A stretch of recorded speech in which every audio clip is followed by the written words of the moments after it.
Now it is that time again. Today is Father's Day.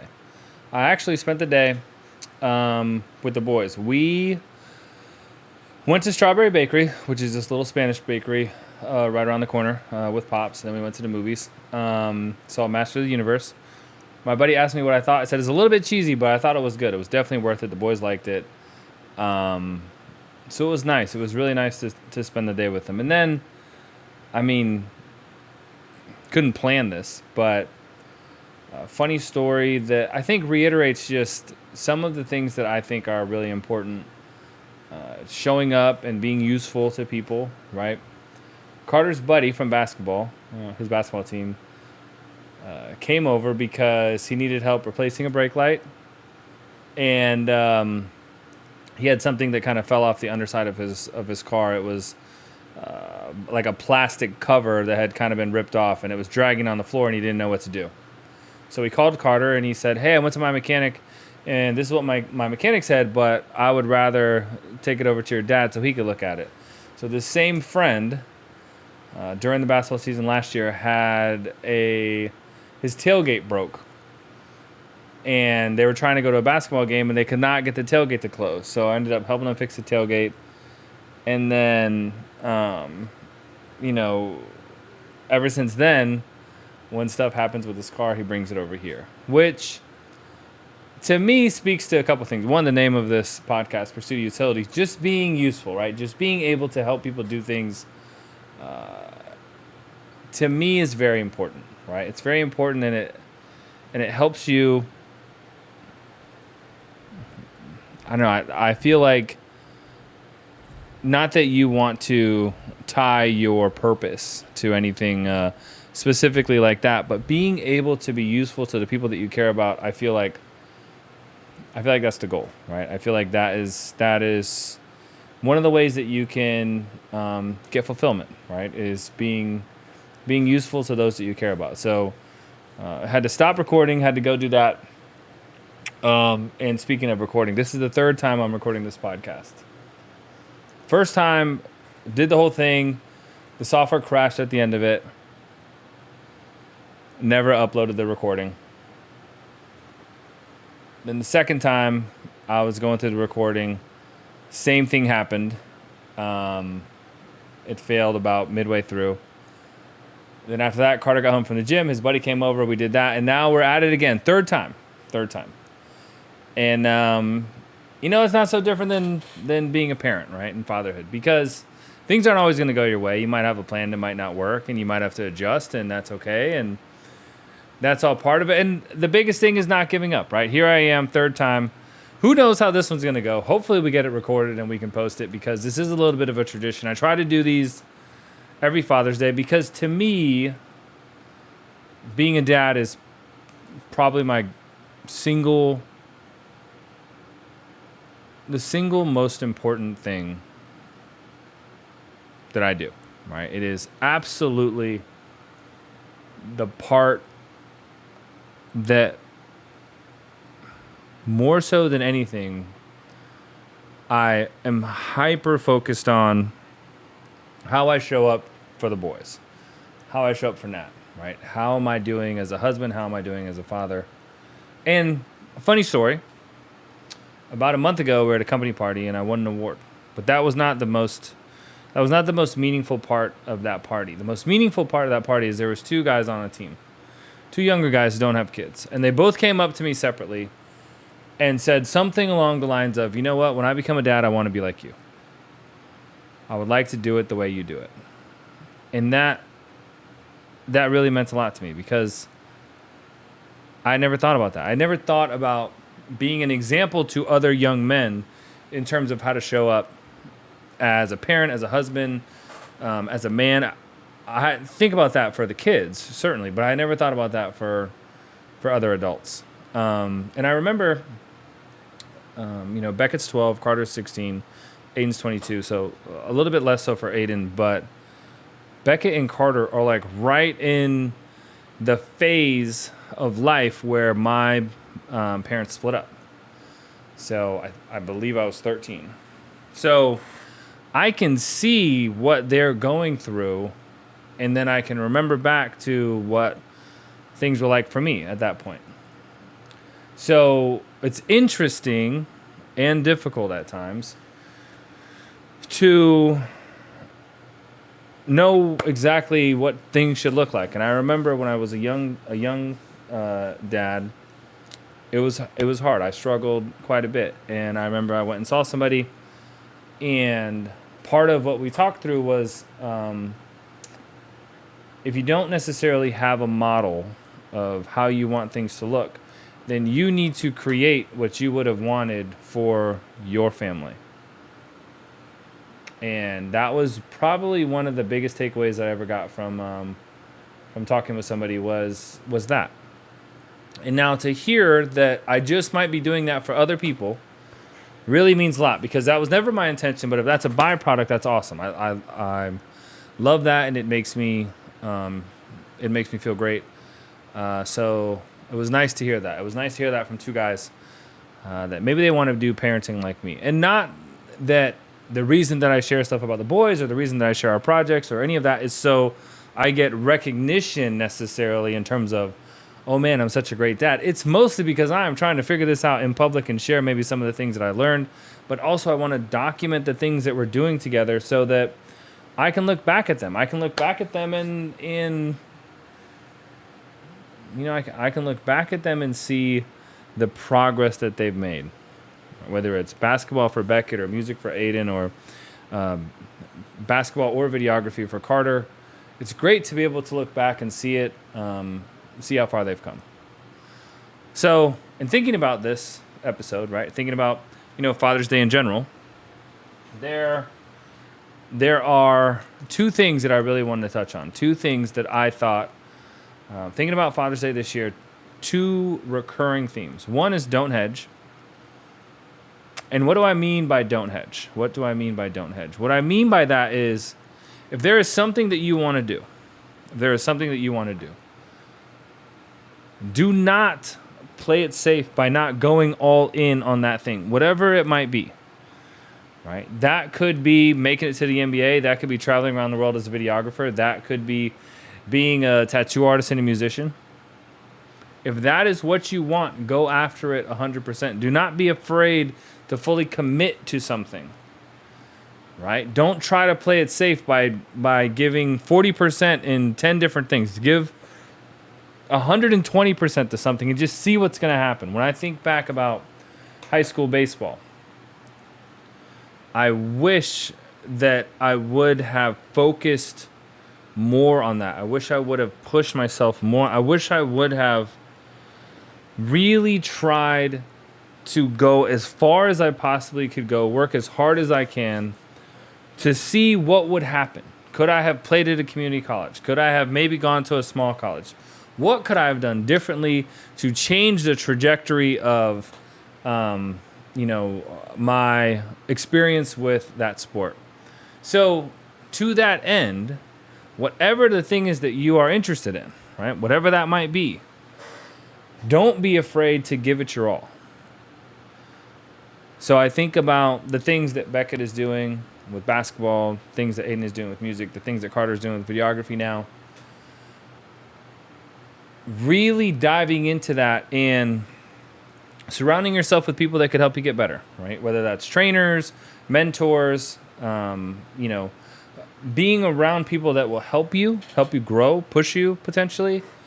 But then also not being afraid to say, that is the thing that I want to do. With Beckett, we talk about when he's in the NBA, not if he's going to be in the NBA, when he's in the NBA.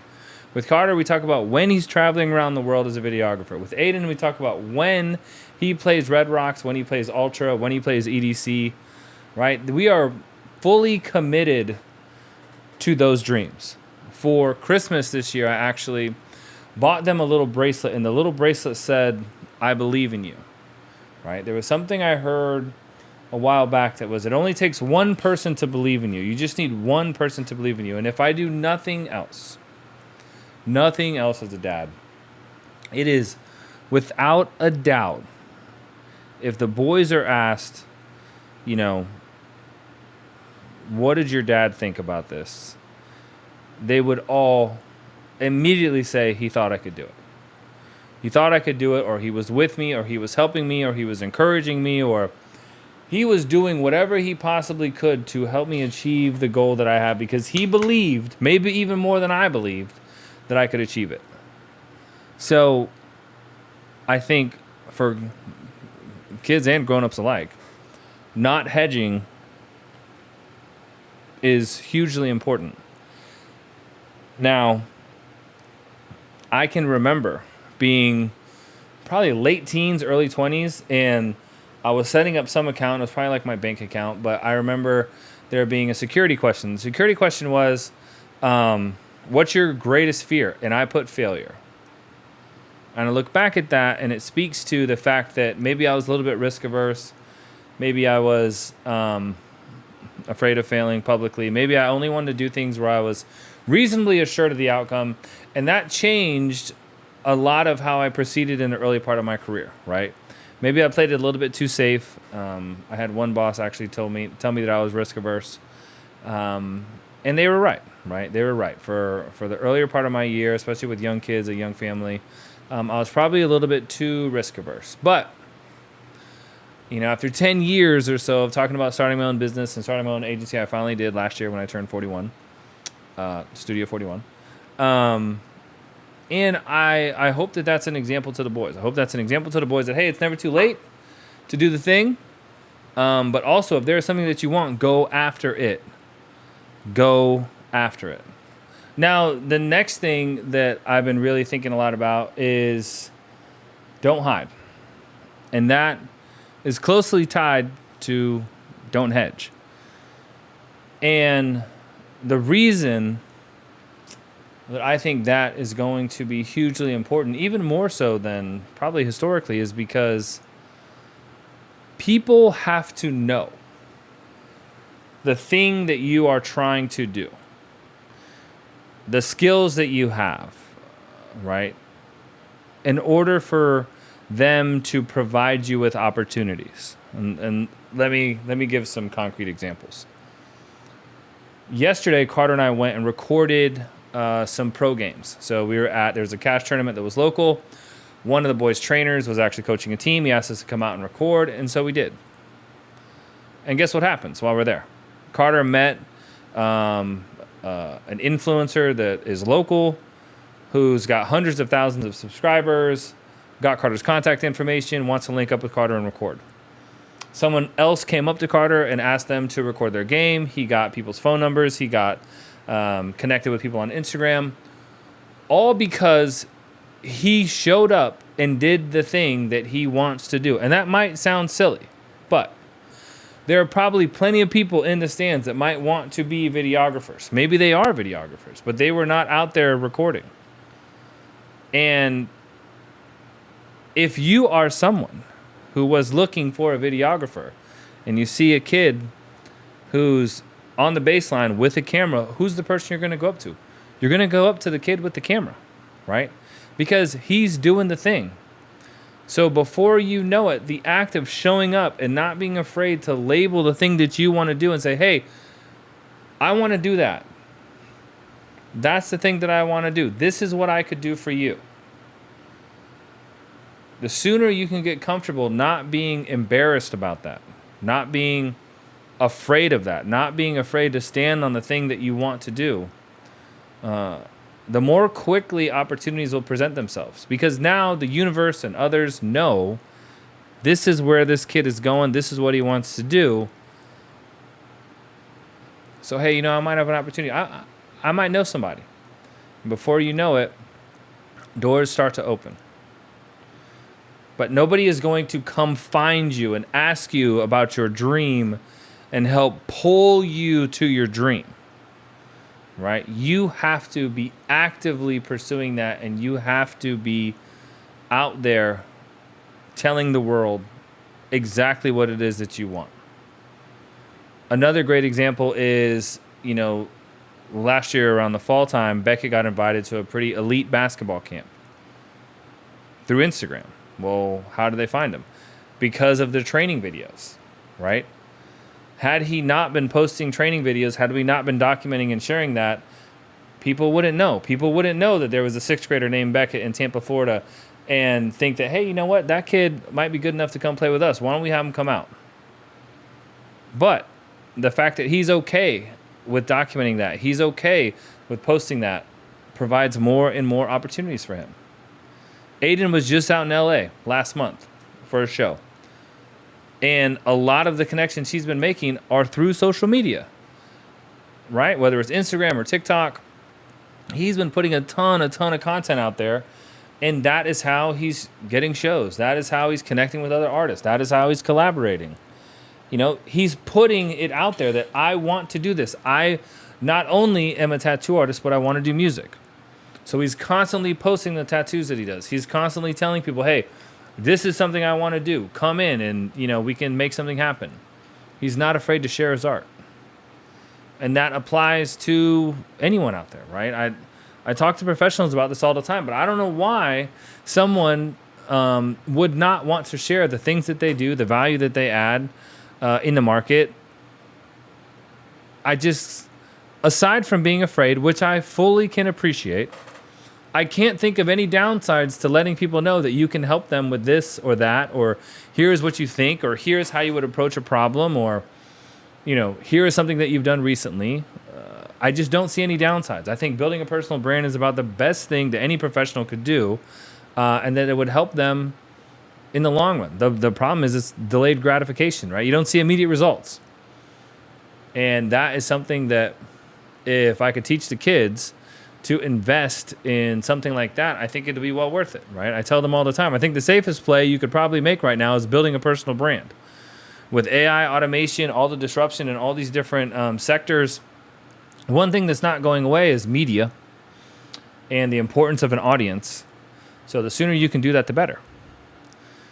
So, you know, not hiding, because people are going to have an opinion. People are going to have an opinion no matter what. You want to see a real negative space? Be a young adult on TikTok and post a video about anything you're trying to do and just watch the comment section, because they are ruthless. They are ruthless. I mean, there are kids getting in, commenting all the time about Beckett's training, this or that. I mean, they just always got something to say, and Beckett sees these comments. He sees them. And you know what the funny thing is about the people that are commenting? If you click on their profiles and you go to them, it's not that I see better basketball players posting better training videos. No. I see kids that have never posted anything. Or if they do look like basketball players, I'm not sure that they're a higher caliber than he is. But they sure do have something to say. Well, I would love to see you do the same drills, right? And not to be petty, but I heard something a while back that I really liked, and it was like, nobody is going to hate on you that's doing better than you, right? The hate is typically coming from people that are doing worse. I think that subconsciously, people see you actively pursuing your goals, actively pursuing your dreams, being very public about the thing that you want, and it makes them deeply uncomfortable. It makes them deeply uncomfortable, and it makes them feel a little bit ashamed for not doing the same thing, and they don't know what to do with that. They can't be introspective, maybe. They're not self-aware enough to know that, so instead, it's got to come back at you as hate. Because how dare you pursue your dreams when I'm over here too scared to pursue mine? So maybe if I'm negative to you, I'll discourage you enough so you will stop pursuing your dream, which will make me feel better about my lack of pursuit. Now, I am not a trained therapist or medical professional, but I'm pretty sure that's how it goes. So that is just something that I think the sooner you can start getting comfortable, putting yourself, your ideas, your thoughts out there into the world, the more quickly you will be able to take advantage of opportunities, because you will increase the surface area of serendipity is what how I like to look at it. You are providing more opportunities for people to find you. And I think that that is well worth the investment. Now, we talked about not hedging. We talked about not hiding. Now, this is something that kind of goes hand in hand with goals, right? It is, as a parent, how do you support your kids? This is something I struggle with all the time because I don't know. I would love to say I have it figured out, but I don't. This is probably the area where I have the most turmoil. Trying to figure out what is the balance between supporting and pushing, right? How can you help them achieve their goals without being a drill sergeant? How can you maintain a balanced relationship with also trying to help them get to the place that they said they want to go, to recognize their own capabilities? How can you put them in uncomfortable situations so that they have to figure out a path out without also trying to then save them from that discomfort? It is incredibly challenging, but I will tell you the best way that I have learned to manage this is to be highly attentive to what they want to do, and also talk to them about exactly what support looks like for them, because it's different for Aiden and Beckett and Carter. It's different. They're all different. How can I help you? How can I help you achieve the goal that you said you wanted to achieve? Right? What does support look like from me? What do you want me to do?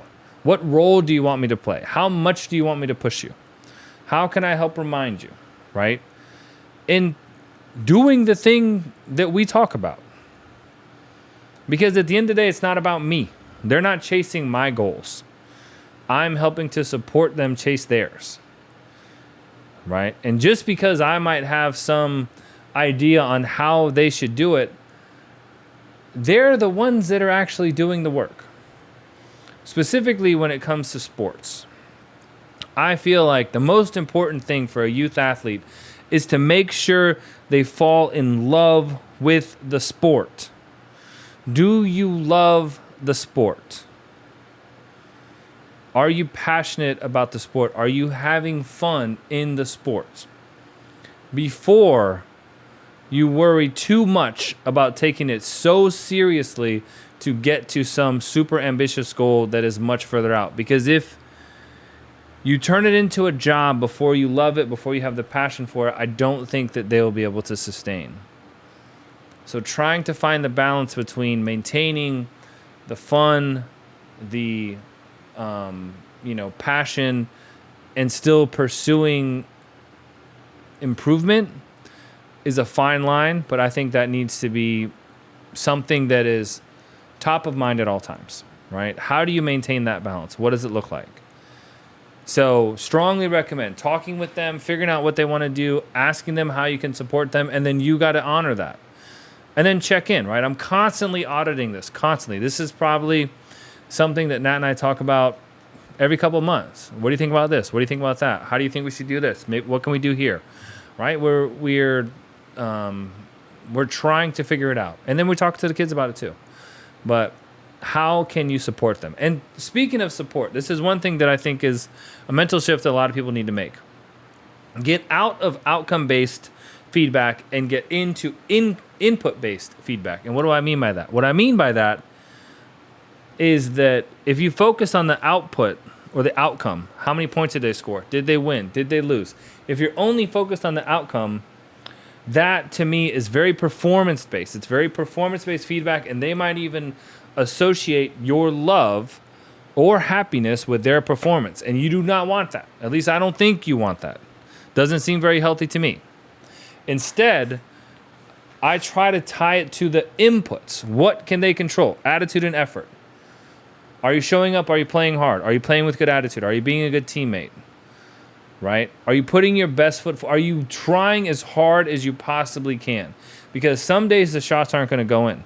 Doesn't mean I'm any less proud of the effort that you put in. So really trying to focus on the things that they can control. You can control your effort. You can control your attitude on everything you do. If you focus on that, the output, the performance will come. If you focus too much on the performance and forget the attitude and the effort, at some point that is not going to sustain them. Because the kids are going to get better. The competition is going to get better. If they're having a bad game, they're just not going to have the mental fortitude to stick with it because they're so worried about not performing that it will affect their attitude and their effort. So I think that that is something that more people should think about, more people should take into consideration. I really think it makes a big difference in terms of your feedback to them it's not about did they take the right shot or did they do this. It's more about how did they approach it, how did they show up during whatever that event was. Now, speaking of performance, right, or attitude and effort, for me, Beckett is in sports. Carter is now really big into videography. Aiden is big into music. But there were times where Beckett and I were streaming Madden. Right? I remember that. And am I a huge fan of streaming? No. But is it something that he wanted to do? Yes. So what am I? I'm going to meet him at his interest, and I'm going to do whatever I can to support that. I'm going to dive into his interest. I'm not going to try to pull him to mine. I played baseball. None of them played baseball. Carter, we signed up for T-ball. He went to one practice, and it just wasn't for him, and that was it. Beckett, we play catch outside, and he is so naturally athletic. He could definitely play, except it's not really his thing, and that's fine. It is totally fine. I will watch basketball trainings on Instagram. I will take you to trainers. I will try to recreate the drills here at the house. I will do whatever I can to meet you at your interest. If by proximity some of my interests become your interest, that is great. But I am not forcing what I do onto you, because that is not sustainable. That's not going to work. So whatever it might be, right? Aiden wrestled in high school. I know nothing about wrestling, but I took my cameras to every single match. We have so many photos and videos of wrestling matches of all kinds of kids for multiple years because I showed up at everything. I was there. Could I help them? No. But I could at least show him the film afterwards, right? I was at the matches. I was trying to encourage him. I was trying to take him to trainings, whatever I could do to help him get better. And for that season, I was a wrestling dad. And that was totally cool, right? Before that, he did swimming. He did swimming for 1 year. Don't know anything about swimming either. But hey, you know what? We're at swim meets. So really trying to meet them where they are in terms of their interests, I think is something that, right now, like I said, it's basketball, it's music, it's videography, and that's great. And if at some point it changes to something else, well, then guess what? I'm going to be into that. And one way I think that is really helpful, at least for the older two, right, for Aiden and for Carter, talked about meeting them at their interests is, it is not my job to define what they should be interested in, but it is my job to try to help them discover, right? Maybe to try to help them dive into that interest a little bit more deeply. So what I do is I've got a 50-50 rule. Now, I'm pretty sure my parents did this. Anything that they want to buy, I will put up 50% if they come up with 50%. So with Aiden in high school, it was all music. It was decks. I think we bought 2 different decks. We had professional speakers. We had stands. I can't remember if we bought a light set. Maybe we bought a light set. But we had thousands of dollars worth of gear. That's where he put all of his summer job money. And hey, I'm right there with you, buddy. Let's find it. Let's go buy it. Let's learn how to use it. Anything I can do to help you support and facilitate you being able to explore the thing that you think you're interested in, I'm down. Carter right now is really big into cars. So last week, got new exhaust. Before that, he got new rims and tires. Now he's trying to plan out what he wants to do next. So he is taking the money that he is making from videography and he is putting that into something else that he's passionate about, which is his car. And he was just in here talking to me about different steering wheels. What do you think about this wrap? What about this hood? I was thinking about carbon fiber. What color do you think I should do here? We put the radio in his GS 430. We also put the radio in the Jeep Cherokee before we gave that back to Aiden. But if he's interested in it, I want to meet him there. I want to meet him halfway. I want to help support him. Right? My job as a dad is to try to create opportunities for them to walk into, right? To take advantage of. I tell them all the time, I want you to take advantage of these opportunities. Take advantage of the opportunities that you are provided. And I don't think that's a bad thing, right? I don't think it's a bad thing that they have more opportunities than I did when I was a kid, because that is my goal. That's my goal as a dad, is to provide them with opportunities and help them reach their dreams. So whether that is videography, whether it's basketball, whether it's music, that 50-50 rule, I think, is a pretty good one, right? How can you make them be accountable, make them be responsible, really show that they're interested in something, but also, support them getting there, right? So the 50-50 rule is something that I really, I really like, and Carter takes full advantage of right now, and I'm sure at some point Beckett will be doing the same. So we touched on this a little bit earlier, but I just want to come back to it, is all of these things that I'm talking about, right? The reason that they might seem top of mind is because they are. And they are because I think about them all the time. I'm constantly evaluating how I'm doing as a dad, how I'm doing as a husband, how I'm showing up for them, and adjusting as needed, right? It could be literally day by day sometimes. Well, that didn't really work. Maybe we should do something different, right? So I'm trying to have conversations with them. I'm trying to figure out what they need. I'm trying to show up for them in the season that they're in the way that they need me to show up. It is different for Aiden than it is for Carter, than it is for Beckett, and I'm totally okay with that. But the biggest thing is just being aware of that, and constantly auditing, how am I doing? How might I adjust? What is it to show up for them in this season? And I think that's really important, and something that we all could do a little bit better. It's just trying to understand what your role is right now for them, because it's not always going to be the same. So with that, to all the dads out there, this is not an easy job, by any stretch, but it is incredibly important. It's incredibly important. It's incredibly valuable. You might not always know that you're doing a great job. You might not always have immediate feedback, but I would strongly encourage you to be introspective, be self-aware, really try to think about how you're showing up and, how you can support them achieving their goals, even if they're different than what you want, maybe even what you want for them, right? And not being afraid to admit that maybe you're struggling with something. This is one of the big things for me, was sharing some of the things that I was struggling with the kids, right? I've been very transparent with them over the past couple of years in terms of things that I'm working on, how much things cost, just not being afraid to tell them the truth. I remember a conversation Beck and I had that was not easy. We were talking about basketball or something, or about training, and, I told him what I thought. And he didn't love it. But then a little bit later on the car ride, he said something about, that was hard to hear, but I know it's true. And ultimately, I want them to know that I believe in them, but also that I'm always going to be honest with them. And I think that if you can do those things, if you can instill belief in them, if you can be honest with them, support them, I think you'll be in a really good position. So,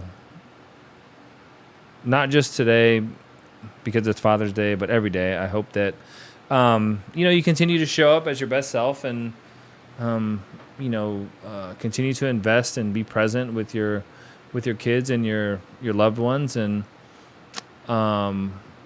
be useful, right? Because at the end of the day, that's what we're all trying to do. We're trying to be useful to those that we love. And again, that's the namesake of the podcast, Pursue Utility. So to all the dads out there, keep up the good work, and we'll see you next time.